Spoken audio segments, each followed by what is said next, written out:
बिस्मिल्लाहिर्रहमानिर्रहीम, अस्सलाम वालेकुम। आज हमारा एंटी टेस्ट का जो नजफ़ सेशन है इंजीनियरिंग का, इसका लेक्चर नंबर 46 है और इसमें हमारा सेकेंड ईयर का जो सबसे इम्पोर्टेंट चैप्टर है एंटी टेस्ट के हवाले से, चैप्टर नंबर 6 कॉनिक सेक्शंस, इसको हमने स्टार्ट करना है और इंशाल्लाह 2 से 3 लेक्चर में कोशिश करेंगे कि इसको हम कंप्लीट कर लें एंटी टेस्ट के हवाले से। तो इसको मैं स्टार्ट करता हूँ। चैप्टर 6 की मैंने हेडिंग लिख दी है, कॉनिक सेक्शंस भी लिख दी है।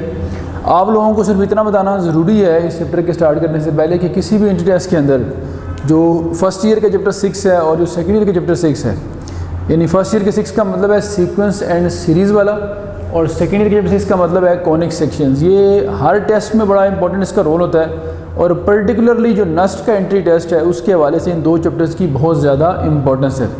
और फ्यूचर के अंदर भी चूँकि आप सारे इंजीनियरिंग के स्टूडेंट्स हैं, जब किसी भी आप इंजीनियरिंग की फील्ड में जाते हैं तो ये जो कॉनिक सेक्शंस हैं, ये जो चैप्टर की बेस है, ये आपको काम आती है। हर तरह के स्ट्रक्चर्स बनाने के लिए आपको पैराबोला, एलिप्स, हाइपरबोला, जितनी भी कॉनिक्स हैं वो सारी आपको काम आती हैं। तो इसलिए इस चैप्टर को ख़ास तौर पे सिर्फ आपने ये सोच के नहीं पढ़ना कि आपने एंटी टेस्ट क्वालिफाई करना है, ये सोच के पढ़ें कि फ्यूचर में जहाँ जहाँ इसका यूज़ हो तो इसकी बेस आपकी अच्छी तरह बनी हुई हो। तो सबसे पहले हम चैप्टर की हेडिंग लिखते हैं, कॉनिक सेक्शन बेसिकली क्या है। तो डेफिनेशन इसकी ये कहती है कि all the curves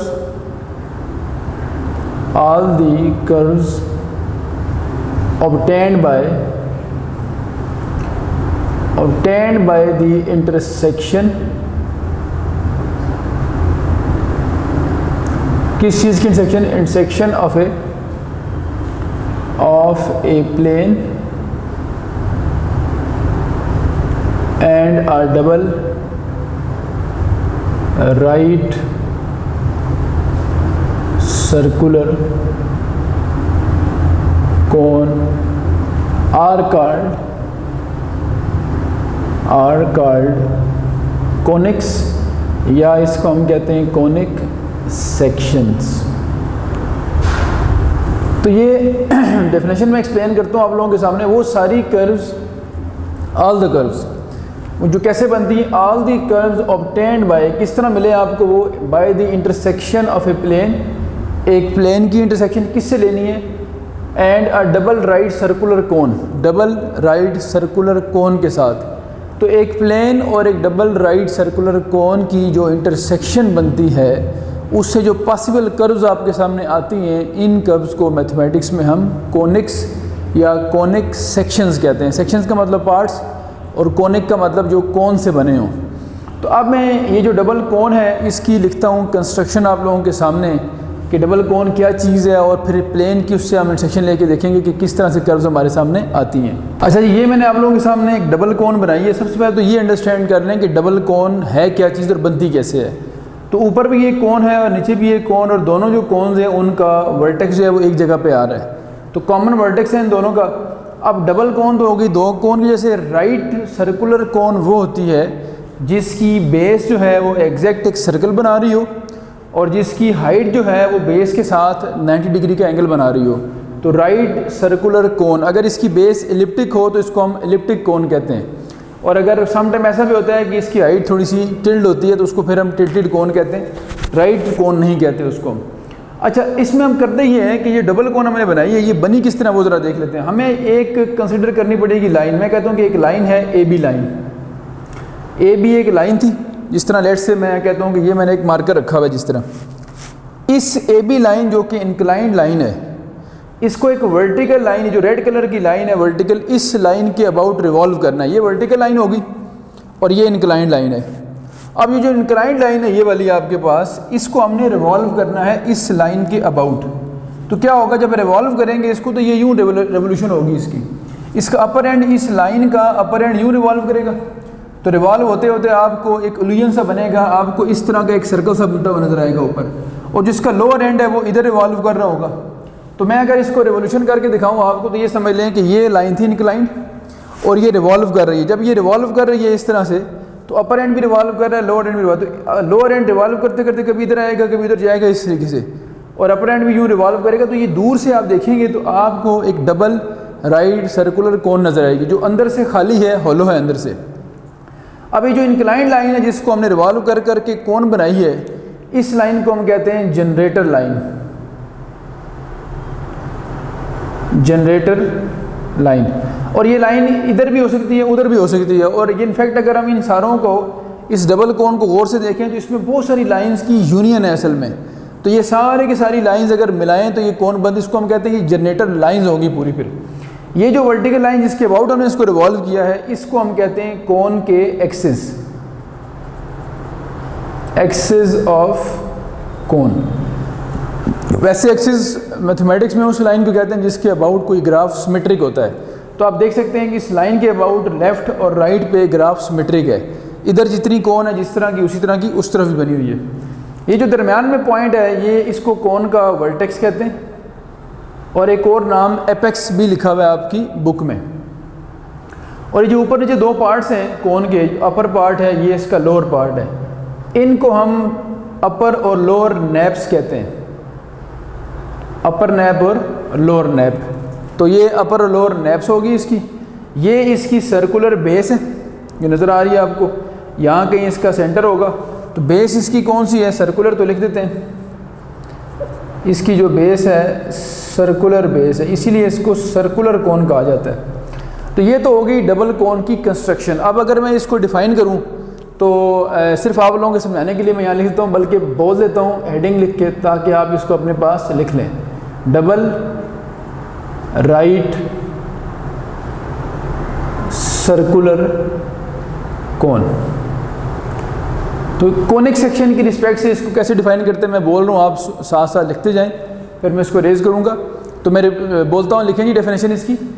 surface of revolution, surface of revolution generated by an inclined line, surface of revolution generated by an inclined line about a vertical line, about a vertical line is called double right circular cone। अब मैं इसको simple wording में बताता हूँ। क्या मैंने कहा है कि वो सरफेस जो एक इंक्लाइंड लाइन को रिवॉल्व करने से बने, किस तरह रिवॉल्व करने से, एक वर्टिकल लाइन के अबाउट, इंक्लाइंड लाइन को वर्टिकल लाइन के अबाउट रिवॉल्व करने से जो सरफेस जनरेट होती है उस सरफेस को हम कहते हैं डबल राइट सर्कुलर कोन। अब यहाँ तक अगर आपको बात क्लियर है, जो चैप्टर 6 का अगर आप बुक में पहला पेज देखें तो पहले पेज में ये कुछ चीज़ें मिसिंग हैं, वो मैंने इसलिए यहाँ डायग्राम बना के बता दिया। पहले पेज के अंदर उसने कहीं मेंशन नहीं किया हुआ कि कहाँ जनरेटर लाइन है। 4 डायग्राम्स बनी लेकिन कहीं की बात मेंशन नहीं है, कहीं मेंशन नहीं है कि एक्सिस कौन से हैं, तो सिर्फ लिखा हुआ है, डायग्राम में कहीं मेंशन नहीं है। तो डायग्राम के वाले से ये कमी थी कि वहाँ पे चीज़ें नहीं थी, तो मैंने डायग्राम बना के, और डबल कोन भी वहाँ डिफ़ाइन नहीं हुई, तो ये भी मैंने आपके सामने डिफ़ाइन कर दिया प्रॉपर तरीके से। अच्छा जी, कोन डिफ़ाइन हो गई। अब असल जो टारगेट है वो तो हमारा ये था कि हमने कोनिक सेक्शंस देखने थे। तो ये तो अभी तक हमने बनाई है डबल राइट सर्कुलर कोन। अब बारी है इसकी इंटरसेक्शन की, क्योंकि जो हमने कर्व्स ऑब्टेन करनी है वो किस तरह करनी है, इस डबल कोन की प्लेन के साथ एक इंटरसेक्शन लेनी है हमने, और उस इंटरसेक्शन की बेस पे हमें कुछ चीज़ें सामने नजर आएंगी। तो ये थोड़ा सा मैंने इसको शेड किया है, थोड़ा और कर देता हूँ ताकि थोड़ा सा आपको ये 3D इमेज नज़र आए कि ये एक होलो कोन ऊपर की तरफ बन रही है और एक कोन ये जो है वो नीचे की तरफ बन रही है। ठीक है जी। अब इस कोन की इंटरसेक्शन लेने की बारी है, तो बारी बारी इंटरसेक्शन लेंगे इसकी प्लेन के साथ और देखेंगे कौन कौन सी कर्व जनरेट होती हैं। तो अगर ये आप लिख चुके हैं डेफिनेशन, तो मैं अब इसको रेज करता हूँ। इसका चूँकि काम यहाँ से ख़त्म हो चुके हैं, अब काम शुरू हो रहा है इंटरसेक्शन का। तो ये मैंने रेज कर दिया और एक एक करके हम शुरू करते हैं कोनिक्स को स्टडी करना। सबसे पहले जो कर्व बनेगी उसका नाम आप रखते होते हैं सर्कल। सर्कल कैसे बनेगा वो देखें ज़रा। सर्कल इस तरह से बनना है, ये कुछ चीज़ें मैं यहाँ से आप रेज करता हूँ। ये नैप्स वाला काम थोड़ा, चूँकि मैंने यहाँ इंटरसेक्शन बनानी है, इसी डायग्राम को मैं बार बार यूज़ करूँगा। और ये जनरेटर लाइन भी आप देख चुके हैं। अब करना ये है कि एक प्लेन हम लेते हैं और उस प्लेन के साथ इसकी बनाते हैं इंटरसेक्शन। ठीक है, लेट्स से ये एक प्लेन है हमारे पास, और प्लेन मैं यूँ कहता हूँ कि यहाँ से हम प्लेन ड्रॉ करते हैं।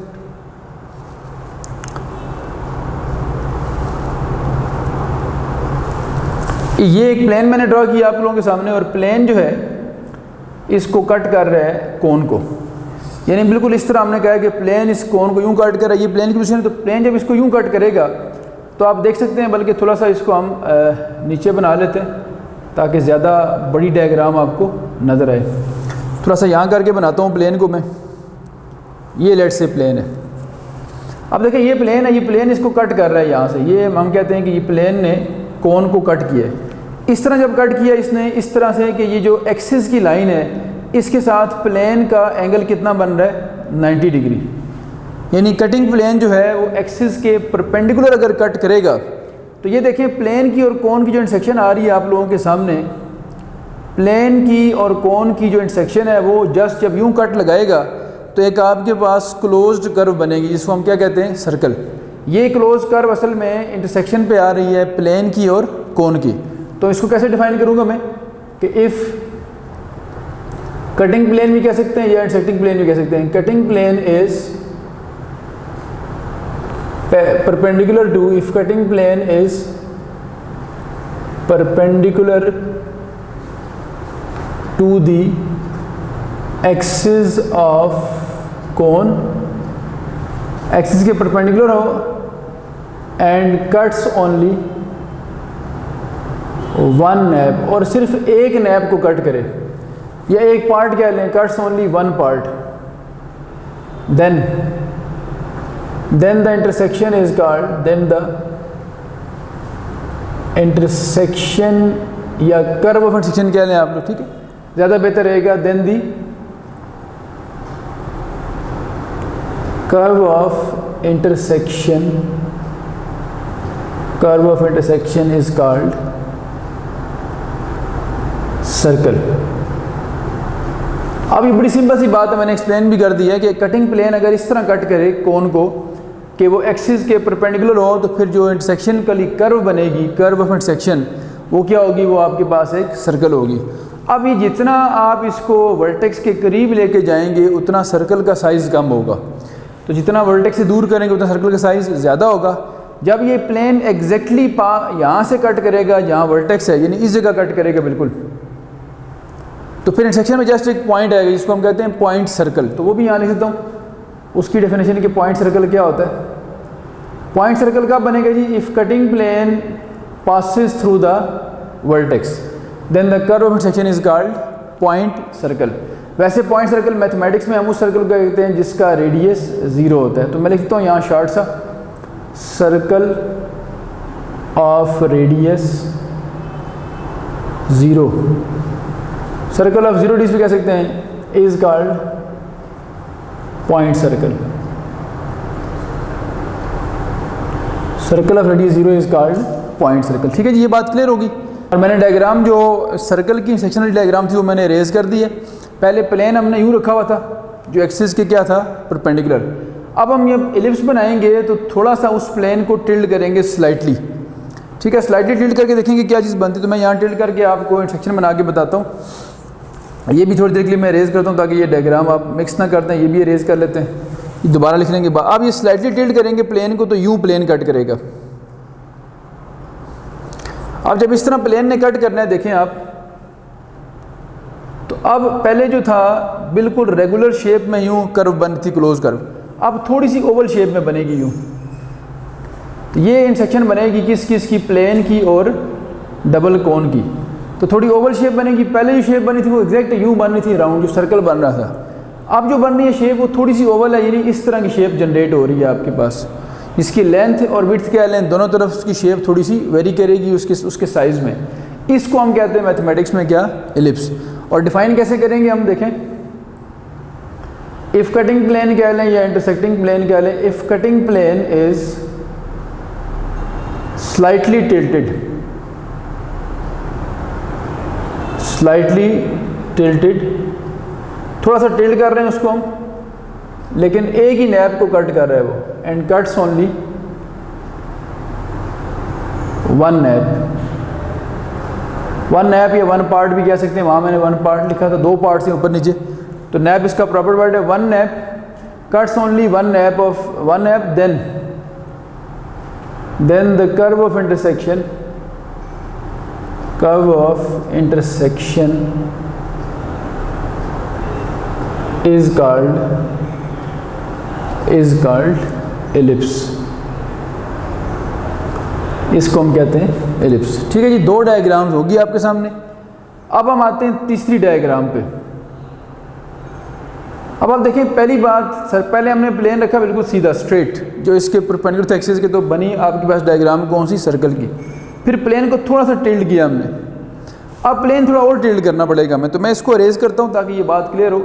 ये हम इसको अरेज कर रहे हैं दोबारा से, वो जो डायग्राम एलिप्स के लिए बनी है वो मैं सारी अरेज कर देता हूँ। लें जी, ये होगी अरेज। अब हम बात करेंगे कि जब एलिप्स बनी थी तो थोड़ा सा टिल्ड किया था। अगली जो डायग्राम पढ़ने लगे हैं हम, जो कर्व पढ़ने लगे हैं, वो है पैराबोला की। और पैराबोला कब बनता है, जब आप कटिंग प्लेन को, पहले आपने कटिंग प्लेन कैसे रखा था, बिल्कुल एक्सिस के परपेंडिकुलर, फिर थोड़ा टिल्ड किया। अब इतना टिल्ड कर दें इसको कि ये जो एक्सिस, ये जो लाइन जनरेटर लाइन थी, ए बी लाइन, ये थी ना आपके पास जनरेटर लाइन, तो अब आपने इतना टिल्ड कर देना है कि जनरेटर लाइन के पैरेलल प्लेन कट करे इसको, ये कट कर रहा है। ठीक है, अब ये जब प्लेन इसको कट करेगा जनरेटर लाइन के पैरेलल, तो आप खुद देख सकते हैं कि किस तरह की डायग्राम आपके सामने आनी है।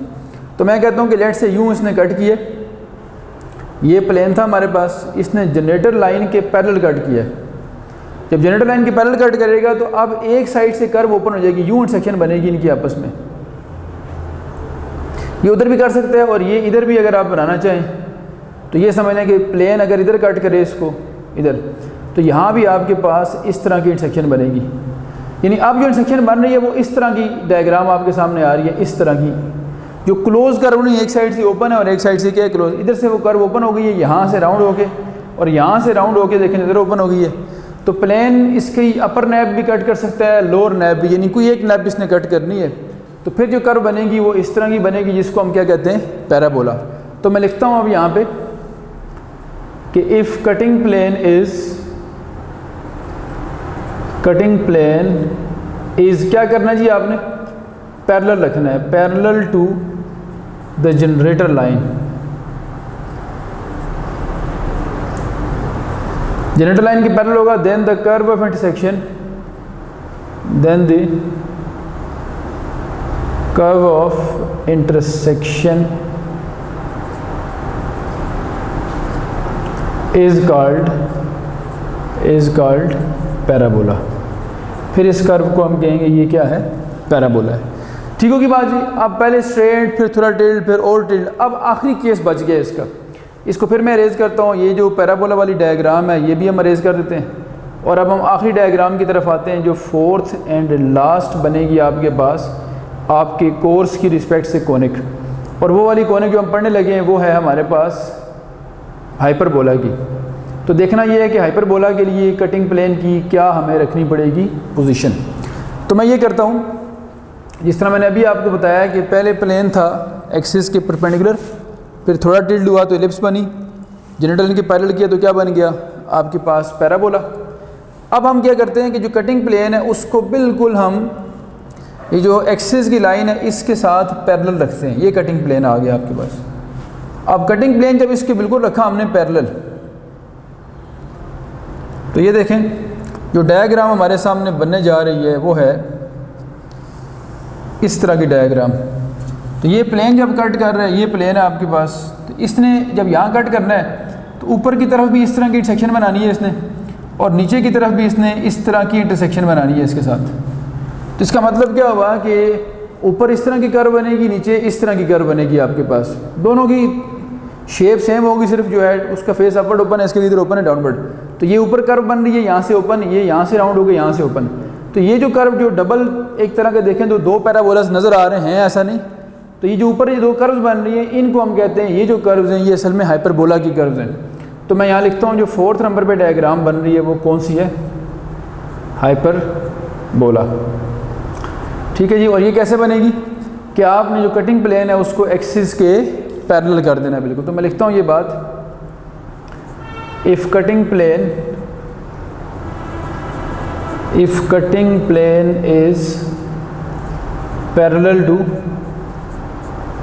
the axis of cone,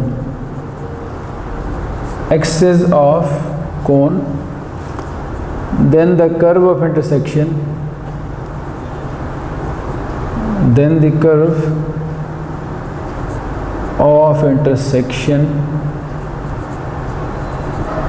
is called hyperbola, इसको हम कहेंगे हाइपरबोला। लेकिन जी ये 4 कॉनिक्स आपके कोर्स में लिखी हुई हैं जो हमने स्टडी करनी है, और चारों का मैंने आपको डायग्रामेटिक व्यू बता दिए। आपके पेपर में बहुत सारे MCQs नेक्स्ट के टेस्ट में इन बातों से आते हैं। अगर आप चैप्टर 6 का पहला पेज देखें अपनी सेकेंड ईयर की बुक में, तो ये चारों डिफ़ाइन हुई है, लेकिन कुछ ना कुछ कमी थी, बीच में कुछ चीज़ें नहीं लिखी थी वहाँ पे। तो मैंने कोशिश किया कि डायग्राम में वो सारी चीज़ें लिख दी जाएँ जो वहाँ पे मिसिंग हैं। अब वो इंशाल्लाह पेज आप पढ़ेंगे तो सारा पेज आप लोगों को क्लियर होगा। और चारों जो इंटरसेक्शंस हैं वो अलग अलग बनी हुई हैं। 4 डायग्राम्स डबल कोन की बनी हैं, एक में सर्कल, दूसरे में फिर देखें आप अगर तो एलिप्स, फिर पैराबोला और फिर हाइपरबोला आपको बना हुआ नज़र आएगा। तो पूरे इस टेक्स्ट के अंदर, पूरी इस बुक के अंदर हम जो चैप्टर 6 पढ़ रहे हैं, कॉनिक्स को हम 4 मुख्तलिफ़ तरीक़ों से डिफ़ाइन करेंगे। ये सबसे पहली डेफिनेशन थी जिसको हम डायग्रामेटिक डेफिनेशन कहते हैं। इसके बाद हम इसकी एक मैथमेटिकल डेफिनेशन पढ़ेंगे, और फिर उसके बाद हम इसकी जो इक्वेशन है उसको आइडेंटिफाई करके डेफिनेशन पढ़ेंगे कि इक्वेशन देख के कैसे पता लगता है कि ये एलिप्स है, हाइपरबोला है या पैराबोला या कोई और चीज़, कोई और कोने का ये। और एट द एंड फिर हम एक नंबर फाइंड करेंगे जिसको एसेंट्रिसिटी कहेंगे, और इस एसेंट्रिसिटी की बेस पे भी हम कॉनिक्स को डिफ़ाइन कर लेंगे कि कॉनिक कौन सी बन रही है एसेंट्रिसिटी की बेस पे। तो 4 मुख्तलिफ़ एंगल से इंशाल्लाह हम सीखेंगे ये, और इंशाल्लाह at the end of chapter आप सब लोग इस काबिल हो जाएंगे कि आप इक्वेशन देख के बता सकेंगे कि ये किस चीज़ की इक्वेशन है। और वही हमारा पर्पज़ है कि आपका विजन इतना अच्छा हो जाए कि आप इक्वेशन देख के बता सकें। और फिर सेकेंड ईयर के पूरे कोर्स के अंदर बहुत सारे क्वेश्चंस आपको मैं रेफरेंस के लिए बताऊंगा कि जहां आपको पहले नहीं पता था, लेकिन अब आपको पता लगेगा कि जो काम आप वहाँ कर रहे थे उसके बैकग्राउंड में ग्राफ कौन सा बन रहा था। तो शुरू करते हैं अब नेक्स्ट काम जो हमारा। अब इन डायग्राम्स को एक एक करके स्टडी करना है हमने। सबसे पहले सर्कल को स्टडी करेंगे, जितने उसकी प्रॉपर्टीज़ हैं, लेफ़्ट राइट बातें हैं, MCQs में आने के चांसेस जितनी चीज़ों के वो सारी हम डिस्कस करेंगे। चैप्टर की मैं आप लोगों के सामने समरी लिखता हूँ कि किस तरह चैप्टर डिवाइड हुआ है, और उसके बाद फिर हम एक एक करके इन कॉनिक्स को मैथमेटिकली पढ़ते हैं। अच्छा जी, चैप्टर की समरी लिखता हूँ आप लोगों के सामने में।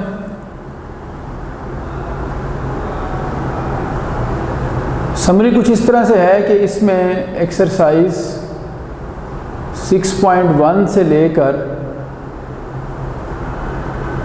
6.3 तक 3 जो एक्सरसाइजेस की पहली हैं, ये सारे के सारी जो हैं वो सर्कल के ऊपर है। सर्कल को हर लिहाज से, हर तरह से डिस्कस किया जाएगा, उसकी जितनी पॉसिबल प्रॉपर्टीज़ हैं वो सारी हम पढ़ेंगे, और उनसे रेलेवेंट इंशाल्लाह MCQs भी हम करेंगे।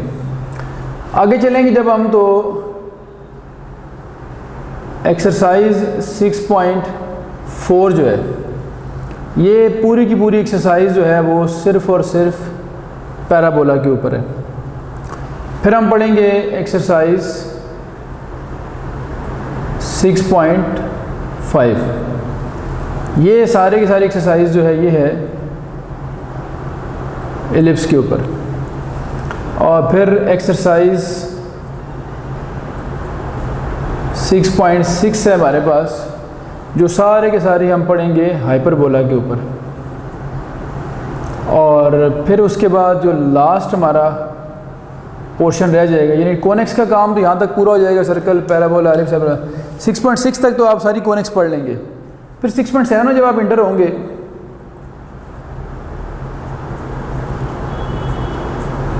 तो इसमें आप इन्हीं कॉनिक्स के ऊपर टेंजेंट और नॉर्मल ड्रा करना सीखेंगे। Tangent and normal lines to the conics के ऊपर टेंजेंट और नॉर्मल लाइन ड्रा करना सीखेंगे हम। और फिर आखिरी हमारे पास बचेगा जो काम इसका, एक्सरसाइज 6.8 और 6.9। इसमें क्या करना है हमने अभी, इसमें हम सीखेंगे जो कॉनिक्स है उनकी ट्रांसफॉर्मेशन ऑफ कॉनिक्स। इसका मतलब क्या होगा कि कॉनिक्स को ट्रांसफॉर्म करेंगे, कभी ट्रांसलेट करके और कभी रोटेट करके, 2 तरह से हम ट्रांसफॉर्म करेंगे कॉनिक्स को। तो ये सारा के सारा हमारा चैप्टर का एक ओवरव्यू है। और सबसे पहला जो काम शुरू करना है हमने वो है सर्कल से रिलेटेड। तो आप सर्कल की हेडिंग दे के 6.1 से 3 तक इंशाल्लाह इसको हम डिस्कस करते हैं।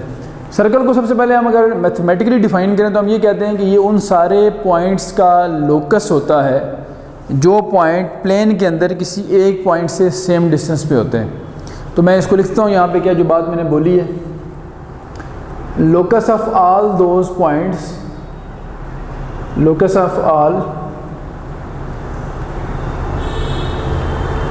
Those points in a plane whose distance from a fixed point is same। ठीक है, अब इसमें कुछ बातें शायद आप लोगों के लिए डिस्कस करना ज़रूरी है। सबसे पहली चीज़ है लोकस क्या होता है। तो लोकस हम कहते हैं सेट ऑफ पॉइंट्स को, पॉइंट्स को मिला के जो डायग्राम बनती है उसे हम उसका लोकस कहते हैं। अगर मैं इसको डिफ़ाइन करूँ, आल तो ज़रूरी नहीं है, सिर्फ समझना ज़रूरी है, तो डिफ़ाइन यूँ करते हैं कि डायग्राम कह लें या कर्व कह लें, ठीक है। Curve obtained by joining the points under certain condition, किसी ख़ास कंडीशन में पॉइंट्स को मिलाया जाए तो जो डायग्राम सामने आती है, जो कर्व सामने आती है, उसे हम उसका लोकस कहते हैं। जैसे ये अगर पॉइंट्स हैं मेरे पास, ये बहुत सारे पॉइंट्स हैं और मैं इन पॉइंट्स को मिला दूँ आपस में, तो हम ये कहते हैं कि ये जो मैंने कर्व मिला के बनाई है ये इन पॉइंट्स का लोकस है। अच्छा, अब लोकस तो ये हो गया, लोकस ऑफ ऑल पॉइंट्स, कौन से पॉइंट्स का लोकस आपने बनाना है? इन प्लेन, पॉइंट्स सारे कहाँ होने चाहिए? प्लेन में। इसका मतलब ये सिर्फ प्लेन की बात हो रही है, ठीक है। प्लेन के अंदर वो सारे पॉइंट्स मिलाए जाएं। कौन से पॉइंट्स? हुज डिस्टेंस, जिनका डिस्टेंस क्या हो? सेम हो किसी फिक्स पॉइंट से। जैसे मिसाल के तौर पर देखें, ये मैं प्लेन में वो सारे पॉइंट इकट्ठे करता हूँ कि बल्कि यूँ करते हैं, ये देखें, ये एक डायग्राम मैंने यूँ बना ली और यहाँ एक फ़िक्स पॉइंट रखा है मैंने, ये हमारे पास आ गया फिक्स्ड पॉइंट, इसका नाम रख लेते हैं ओ, ठीक है जी। अब ये सारे जो मैंने डायग्राम बनाई थी इसको मैं पॉइंट्स की फॉर्म में रिप्रेजेंट करता हूँ। ये सारे पॉइंट्स हैं, ये डॉट लगे हुए सारे, ये क्या है जी? आपके पॉइंट। इन सारे पॉइंट्स में ख़ास बात क्या है कि ये सारे पॉइंट्स इस फिक्स पॉइंट से सेम डिस्टेंस पे हैं। इस पॉइंट का डिस्टेंस अगर मैं यहाँ से लूँ, अगर वो लेट से 5 यूनिट है, तो फिर इसका भी 5 है, इसका भी 5 है, इसका भी 5 है, इसका भी 5 है। जितने भी पॉइंट्स हैं उन सब का डिस्टेंस O से 5 यूनिट है। इसी फिक्स डिस्टेंस को अगर हम R से डिनोट कर दें तो हम ये कहते हैं कि ये जो फिक्स डिस्टेंस होता है या सेम डिस्टेंस होता है, ये उस सर्कल का रेडियस होता है, और जो फिक्स पॉइंट होता है ये उस सर्कल का सेंटर होता है। तो हम लिख सकते हैं, अगर हम नोट बना के लिख लें इन बातों को, कि फिक्स पॉइंट इज कॉल्ड, जिस फिक्स पॉइंट से हम डिस्टेंस कंपेयर कर रहे होते हैं, फिक्स पॉइंट इज कॉल्ड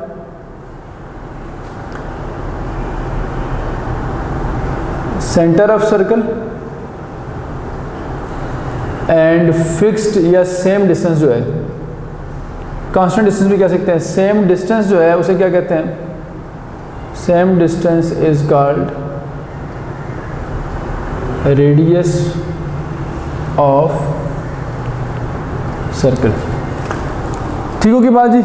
तो ये चीज़ें आपको इसकी जगह, अगर प्लेन की जगह पेपर में मैं कहता हूँ कि locus of all points in a space, अगर स्पेस कर दिया जाए तो फिर ये स्फीयर बन जाएगा, और अगर इसको लाइन कर दिया जाए तो फिर इसको हम कहते हैं ये एक इंटरवल बन जाएगा। तो फिलहाल हम बात कर रहे हैं कि इसकी प्लेन की, सर्कल एक प्लेन फिगर है। अच्छा, अब जो भी कोने का हम डिस्कस करने जाएंगे, हम सबसे पहले उस कोने की इक्वेशन लिखेंगे, और इक्वेशन लिखने के बाद उस इक्वेशन से फिर हम फर्दर उसकी प्रॉपर्टीज़ को डिस्कस करेंगे। तो यहाँ सर्कल को डिफाइन तो कर लिया, अब सर्कल की इक्वेशन की तरफ आते हैं। इक्वेशन ऑफ सर्कल, ये जो इक्वेशन होती है याद रखा करें, ये डेफिनेशन से ही बनती है। देखें ना, अगर ये सर्कल मैंने आप लोगों के सामने बनाया है, अब मैं इसको लिखता हूँ, आप लोग सामने देखें, ये जो डॉट लगे हुए हैं ये सारे आर्बिट्रेरी पॉइंट्स हैं, फिक्स नहीं है। इस आर्बिट्रेरी पॉइंट को अगर हम P से डिनोट कर दें, PXY, और सेंटर को अगर मैं C क्या है कि इसको डिनोट कर दूँ H और K से, चूँकि H और K यहाँ फिक्स हैं, सेंटर तो फिक्स होता है इसका, और रेडियस को R से डिनोट कर दूँ, तो आप जानते हैं ये डिस्टेंस क्या बनेगा? PC डिस्टेंस जो है, PC डिस्टेंस ही होगा ना, जिस तरह दो पॉइंट के डिस्टेंस आप लेते होते हैं x1 - x2 होल स्क्वायर, और y1 minus y2 whole square, और पीछे डिस्टेंस किसके बराबर है, r के, तो यहाँ हम r लिख दें, फिर दोनों तरफ स्क्वायर कर लें। तो ये देखें, ये जो कंडीशन बनी है डिस्टेंस को r के बराबर रखने से, यही असल में सर्कल की इक्वेशन है। तो मैं यहाँ लिखता हूँ इसको proper, x minus h whole square plus y minus k whole square is equal to r square. It is known as equation of circle with centre at h and k, यानी h और k centre coordinates हैं और r circle का क्या है, radius है। ठीक है जी, साथ मेंशन भी कर देता हूँ मैं, वेयर सेंटर जो है वो कहाँ पे है, h और k पे, और रेडियस जो है हमारे पास वो किसके इक्वल है, r के। अच्छा, आल्सो अगर सेंटर कहाँ पे चला जाए, ओरिजिन पे, ठीक है, ओरिजिन में सेंटर ले जाएंगे तो उसको हम कहेंगे सर्कल की स्टैंडर्ड फॉर्म। ये मैथमेटिक्स में याद रखा करें, स्टैंडर्ड का वर्ड तब यूज़ करते हैं कॉनिक्स के लिए ख़ास तौर पे, जब उसमें ओरिजिन का कोई मेन रोल हो। तो सर्कल में सेंटर का बड़ा मेन रोल होता है। अगर सेंटर ओरिजिन पे रख दिया जाए तो हम कहेंगे सर्कल अपनी स्टैंडर्ड फॉर्म में आ गया। तो ऐसा एक सर्कल बनाया जाए अगर कि जिसका सेंटर ओरिजिन पे है, यानी 0 0 पे है, रेडियस जो मर्ज़ी हो, रेडियस में कहता हूँ r है इसका, तो देखें h और k की जगह 0 0 आ जाएगा, तो ये दोनों 0 करने से x square y square is equal to r square बन जाएगा। तो ये सर्कल की स्टैंडर्ड फॉर्म कहलाती है x square plus y square is equal to r square with centre at origin and radius r। ठीक हो की बात भी। अब एक इसकी जनरल फॉर्म भी होती है। जनरली जब हम ये स्क्वायर वगैरह खोलते हैं तो x स्क्वायर और y स्क्वायर ये अलग अलग नज़र आते हैं हमें, तो वो उसकी उस तरह की फॉर्म को भी हम लिख सकते हैं। तो अगर आप ये लिख चुके हैं तो मैं यहाँ रेज़ करता हूँ और यहाँ सर्कल की जो बाकी चीज़ें वो लिखते हैं। समरी होपफुली आप लोगों ने लिख ली होगी। अब हम आगे चलते हैं, जिसके बाद वो जो जनरल फॉर्म है वो लिखते हैं। तो ये होगी इसकी सबसे पहली फॉर्म को कहते हैं centre radius form, centre radius involve है। इसको हम कहते हैं स्टैंडर्ड फॉर्म, जिसका सेंटर ओरिजिन पे होता है। और तीसरी को हम कहते हैं जनरल फॉर्म। तो जनरली क्या होता है, x square plus y square plus 2gx plus 2fy plus c equals to 0, ये लिखते हैं हम। तो मैं वैसे नंबरिंग अगर दे दूँ ज़्यादा बेहतर रहेगा। सेंटर रेडियस फॉर्म, दूसरी आ गई हमारे पास स्टैंडर्ड, और तीसरी आ गई हमारे पास जनरल फॉर्म। जनरली आंसर ऐसे लिखा जाता है, स्क्वायर वगैरह इसके ओपन करके, स्क्वायर ओपन करते हैं तो फिर हम x के कोएफिशिएंट को 2g, y कोएफिशिएंट को 2f और कांस्टेंट को c कह के हम इसको लिख लेते हैं। इस तरह की जो फॉर्म होती है, अगर इस तरह की फॉर्म के अंदर सेंटर फाइंड किया जाए तो सेंटर इसका होता है -g -f पे, और इस तरह की फॉर्म में इसका रेडियस देखा जाए r, तो रेडियस होता है g square plus f square minus c। ठीक है जी, ये इसका है। अब ये इन दोनों का आपस में लिंक है, ये और ये फॉर्म्स एक ही लिखी हुई हैं, सिर्फ एक्सप्रेशन में यहाँ कंप्लीट स्क्वायर लिखा हुआ है जबकि वहाँ स्क्वायर ओपन हुआ है। तो मैं एक क्वेश्चन आपको करवाता हूँ और उस क्वेश्चन के थ्रू हम एनालाइज करते हैं कि कैसे ये दोनों आपस में लिंक हुए हैं। बल्कि छोटी सी एक यहाँ एक्सप्लेनेशन लिख देता हूँ आप लोगों के सामने। देखें, मैं कहता हूँ कि हमने इक्वेशन ऑफ सर्कल लिखनी है, राइट इक्वेशन ऑफ सर्कल। इसको एक क्वेश्चन बना लेते हैं, equation of circle with centre eight, centre कहीं भी रख लेते हैं, मैं कहता हूँ 2,3 पे इसका सेंटर है, एंड रेडियस जो ले लेते हैं इसका हम, एंड रेडियस 5, और 5 ले लेते हैं इसका रेडियस। तो देखिए हमारा आंसर क्या होगा, चूँकि आपको सेंटर और रेडियस गिवन है ना, तो ये वाली फॉर्म सूटेबल है। h और k भी गिवन है, r भी गिवन है। तो फार्मूला क्या कहता है कि x minus h whole square, h कितना है यहाँ पे, ये होते हैं h और k आपके पास ना, तो x minus h whole square हो जाएगा और y minus k whole square हो जाएगा, और is equal to r square. r कितना है 5, तो ये यहाँ आ जाएगा 5 का स्क्वायर। अब देखिए ये आ गई ये वाली फॉर्म। अब मैं देखता हूँ कि जब इसका स्क्वायर ओपन करूँगा तो ये वाली फॉर्म कैसे बनेगी वो देखें। स्क्वायर ओपन करें तो a square plus b square 2ab, फिर a स्क्वायर b स्क्वायर और फिर 2ab, और 5 का स्क्वायर 25 है, उस तरफ ले जाएं। अब इसको इस फॉर्म में लिखें, पहले x स्क्वायर, फिर y स्क्वायर, फिर x वाली टर्म, फिर y वाली टर्म, 9 + 4 13, 13 माइनस 25 करें तो -12 आ जाएगा इज इक्वल टू 0। ये लें जी। तो अब आप ज़रा नोट करें तो ये सेंटर रेडियस फॉर्म है और इसी की जनरल, जब हम इसको सिम्प्लीफाई करेंगे तो ये इसकी जनरल फॉर्म है, दोनों एक ही चीज़ें। अब मैंने कहा कि इस तरह की फॉर्म है, सेंटर कहाँ होता है -g - f पे, रेडियस कहाँ पे होता है इसमें। तो देखें ज़रा इस तरह की फॉर्म को हम इसके साथ इक्वेट करके देखते हैं। तो ये लिखा हुआ है 2g, ये लिखा हुआ है 2f और ये लिखा हुआ है c। ठीक है जी, यहाँ देख लें ज़रा, यहाँ से आपको क्या पता लगा कि 2g किसके इक्वल है -4 के, 2f किसके इक्वल है -6 के और c किसके इक्वल है -12 के। तो देखें यहाँ से g कितना आ गया, g आ गया -2, f आ गया -3 और c कितना है -12।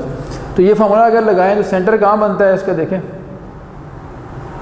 सेंटर कहाँ होना चाहिए था -g - f पे। तो देख लें -g - f करें तो क्या आंसर आएगा 2,3, वही सेम आंसर आया हमारा। और अगर रेडियस निकालना चाहें तो रेडियस क्या बताया मैंने आपको जी, अंडर रूट के अंदर क्या होगा g² f² - c। g की तरह आपके पास f और c देख लें, g आपके पास -2 और f आपके पास -3 है। तो g का स्क्वायर करें 4, f का स्क्वायर करें, f का स्क्वायर करेंगे तो 9 आएगा और -c करें तो +12। तो ये अंडर रूट 25 बनता है जो कि अल्टीमेटली 5 आ जाएगा। लें जी, तो ये आपके MCQs दो तरह से आ सकते हैं। ये तो एक सिंपल MCQ है कि आपको सेंटर रेडियस है कि वो इक्वेशन पूछ ले, और एक MCQ ये बन सकता है कि वो आपको इक्वेशन दे इस तरह की, जिस तरह ये लिखी है मैंने, और इस तरह की इक्वेशन, जनरल इक्वेशन दे कि आपसे वो पूछे कि सर्कल का सेंटर रेडियस कहाँ पे है। तो आपको मैंने तरीकाकार बता दिया है कि आप कंपेयर करें इसके साथ, GFC निकालें, यहाँ पुट करें सेंटर आ जाएगा, यहाँ पुट करें तो रेडियस आ जाएगी। तो ये सर्कल की जो तीनों इक्वेशंस थी वो मैंने आप लोगों के सामने लिख दी हैं। लेकिन जी ये लिखने के बाद अब आप इस काबिल हो गए हैं कि हम सर्कल की फर्दर प्रॉपर्टीज़ को पढ़ सकें। तो एक एक करके अगली प्रॉपर्टीज़ पढ़ते हैं। ये लिख चुके हैं, मैं इसको अरेज करता हूँ, फिर अगली प्रॉपर्टीज़ की तरफ चलते हैं। तो फर्दर प्रॉपर्टीज़ में हम एक चीज़ और भी देख लेते हैं कि बाज़ दफ़ा ऐसा भी होता है कि आपको सर्कल की जो इक्वेशन है उसको फाइंड करना होता है, लेकिन डाटा आपके पास ऐसा गिवन होता है कि आपको डायमीटर जो है इसके एंड पॉइंट्स दिए होते हैं। जैसे ये सर्कल का डायमीटर है, यहाँ सर्कल का सेंटर कह लें, तो डायमीटर का एक एंड दिया होता है आपको x1 y1, कोई भी कोऑर्डिनेट हो सकते हैं, तो मैं जनरली लिख रहा हूँ, और डायमीटर का दूसरा एंड भी दिया होता है आपको। तो आपसे वो पूछता है कि इस डायमीटर के एंड पॉइंट्स की फॉर्म में कैसी इक्वेशन बनेगी, जिसको हम कहते हैं equation of circle in the form of end points of diameter. तो वो मैं छोटी सी हेडिंग बना के लिखता हूँ, ये आपके MCQs में बात पूछी जा चुकी है, इक्वेशन ऑफ सर्कल, और इसको हम कहते हैं इन the form of end points of diameter. Diameter के एंड पॉइंट्स की फॉर्म में कैसे, तो वो ये होगी आपके पास x - x1 x - x2 y - y1 y - y2 is equal to 0। तो ये कहलाती है equation of circle in the form of end points of diameter. x1 y1 ये है और x2 y2 ये है आपके पास। अच्छा, ये लिखने के बाद अब हम चलते हैं इसकी फ़र्दर प्रॉपर्टीज़ के ऊपर। तो फर्दर प्रॉपर्टीज़ में बाज़ दफ़ा आपसे ये कहा जाता है कि ये चेक करके बताएं कि कौन सा सर्कल x एक्सिस के साथ इंटरसेप्ट बना रहा है और कितना बना रहा है, इसी तरह y के साथ इंटरसेप्ट बना रहा है और कितना बना रहा है। या वो आपसे ये पूछ लेते हैं कि सर्कल x एक्सिस और y एक्सिस के ऊपर टेंजेंट है, और अगर है तो फिर कौन सा है। तो मैं एक क्वेश्चन बनाता हूँ आप लोगों के सामने। क्वेश्चन ये है कि which of the following circle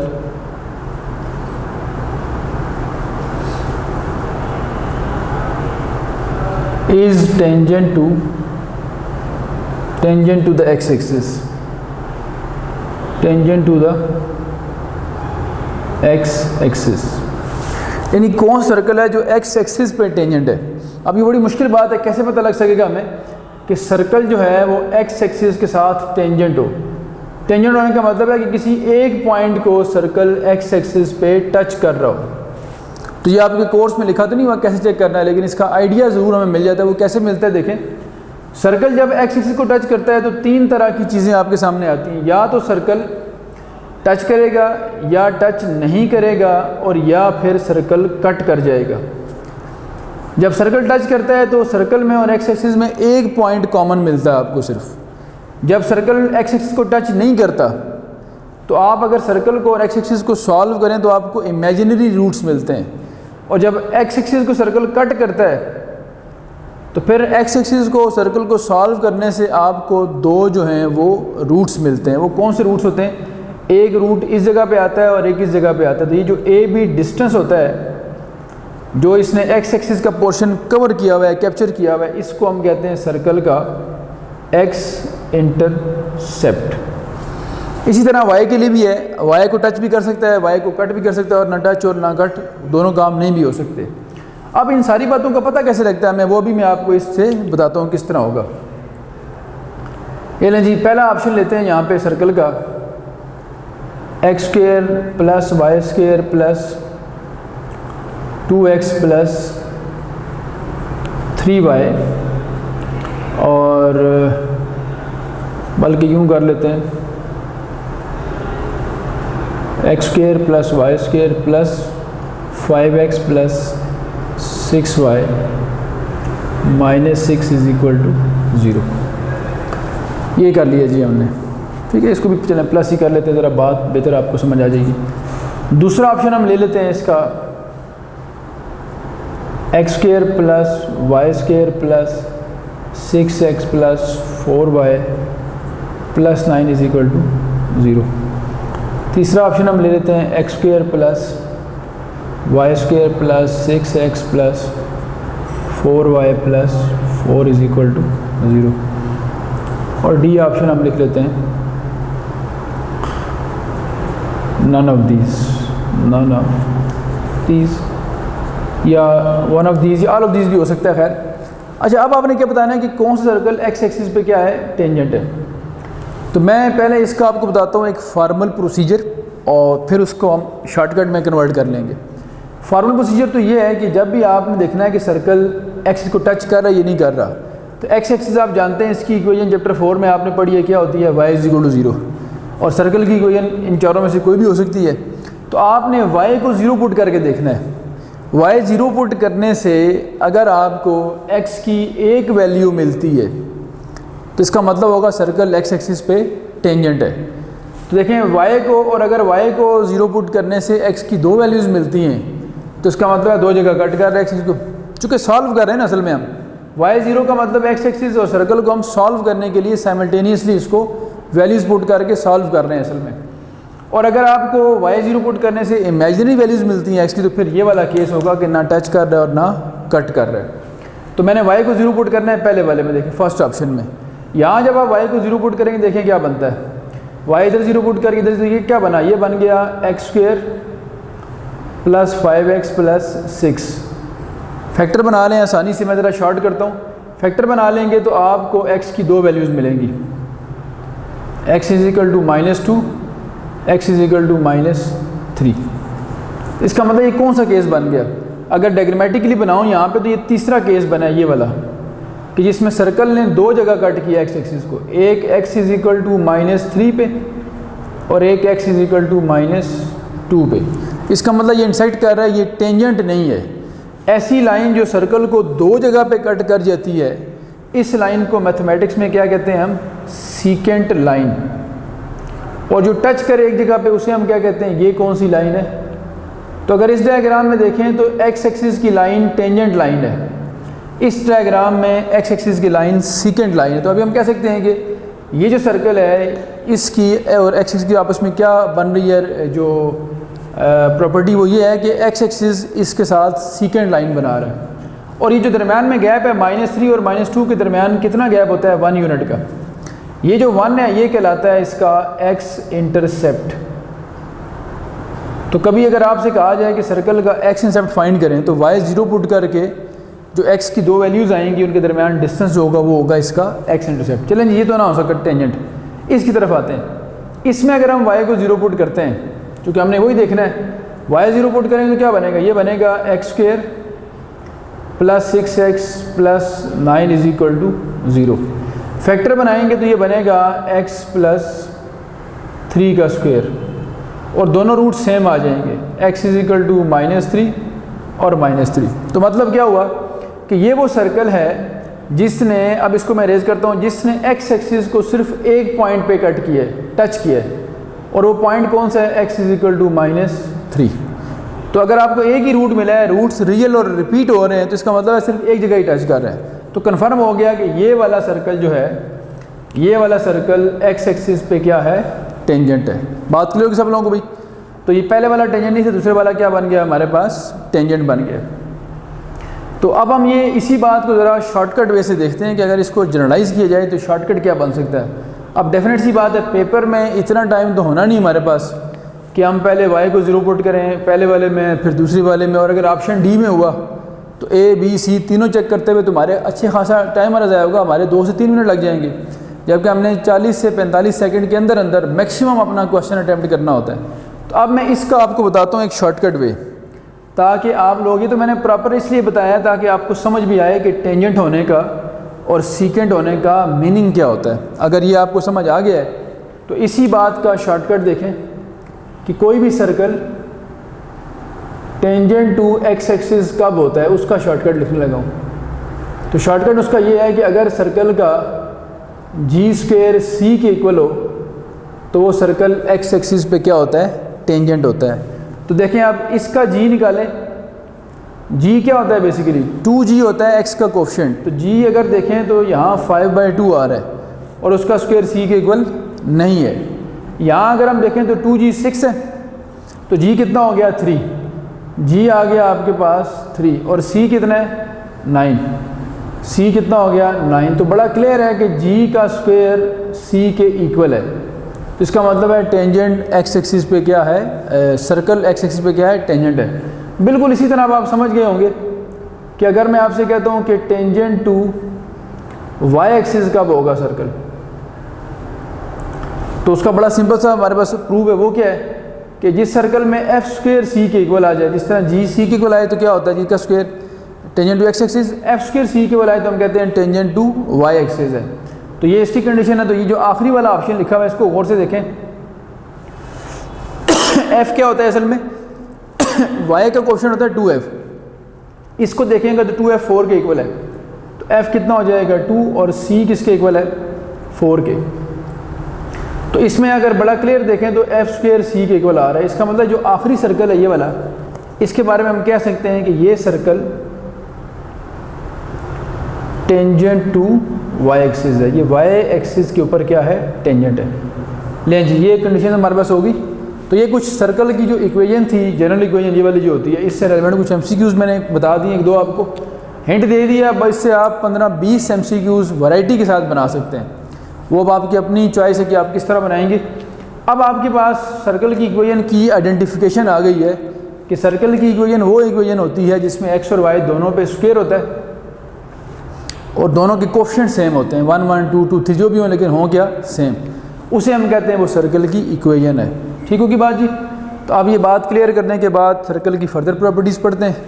इसके बाद वो, चूँकि अभी हम 6.1 में ही जो है वो समझ लें कि डिस्कशन चल रही है हमारी, 6.1 के आसपास ही हम घूम रहे हैं। तो 6.1 के अंदर एक टॉपिक हमारे पास आता है जिसमें हम सर्कल जो हैं उनको डिस्कस करते हैं कि कब सर्कल टच करते हैं इंटरनली और कब सर्कल टच करते हैं एक्सटर्नली। ठीक है, तो मैं उसको यहाँ नोट बना के लिखता हूँ और फिर हम लेक्चर जो है वो उसको क्लोज करते हैं।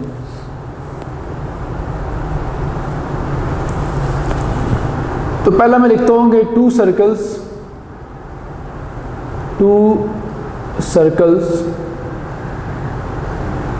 टच इंटरनली इफ, इसको यूँ देख लें कि ये एक बड़ा सर्कल है और इसके अंदर एक छोटा सर्कल है ये वाला। तो ये सर्कल, बड़े सर्कल का सेंटर यहाँ पे, इसको C1 कह दें। छोटे सर्कल का जो सेंटर है इसको C1 कहें, बड़े सर्कल के सेंटर को, और छोटे के सेंटर को C2 कह दें। यहाँ से लेकर यहाँ तक ये रेडियस है बड़े सर्कल का, इसको R1 कह दें, और यहाँ से लेकर यहाँ तक जो रेडियस है ये छोटे सर्कल का रेडियस को हम कह देते हैं R2।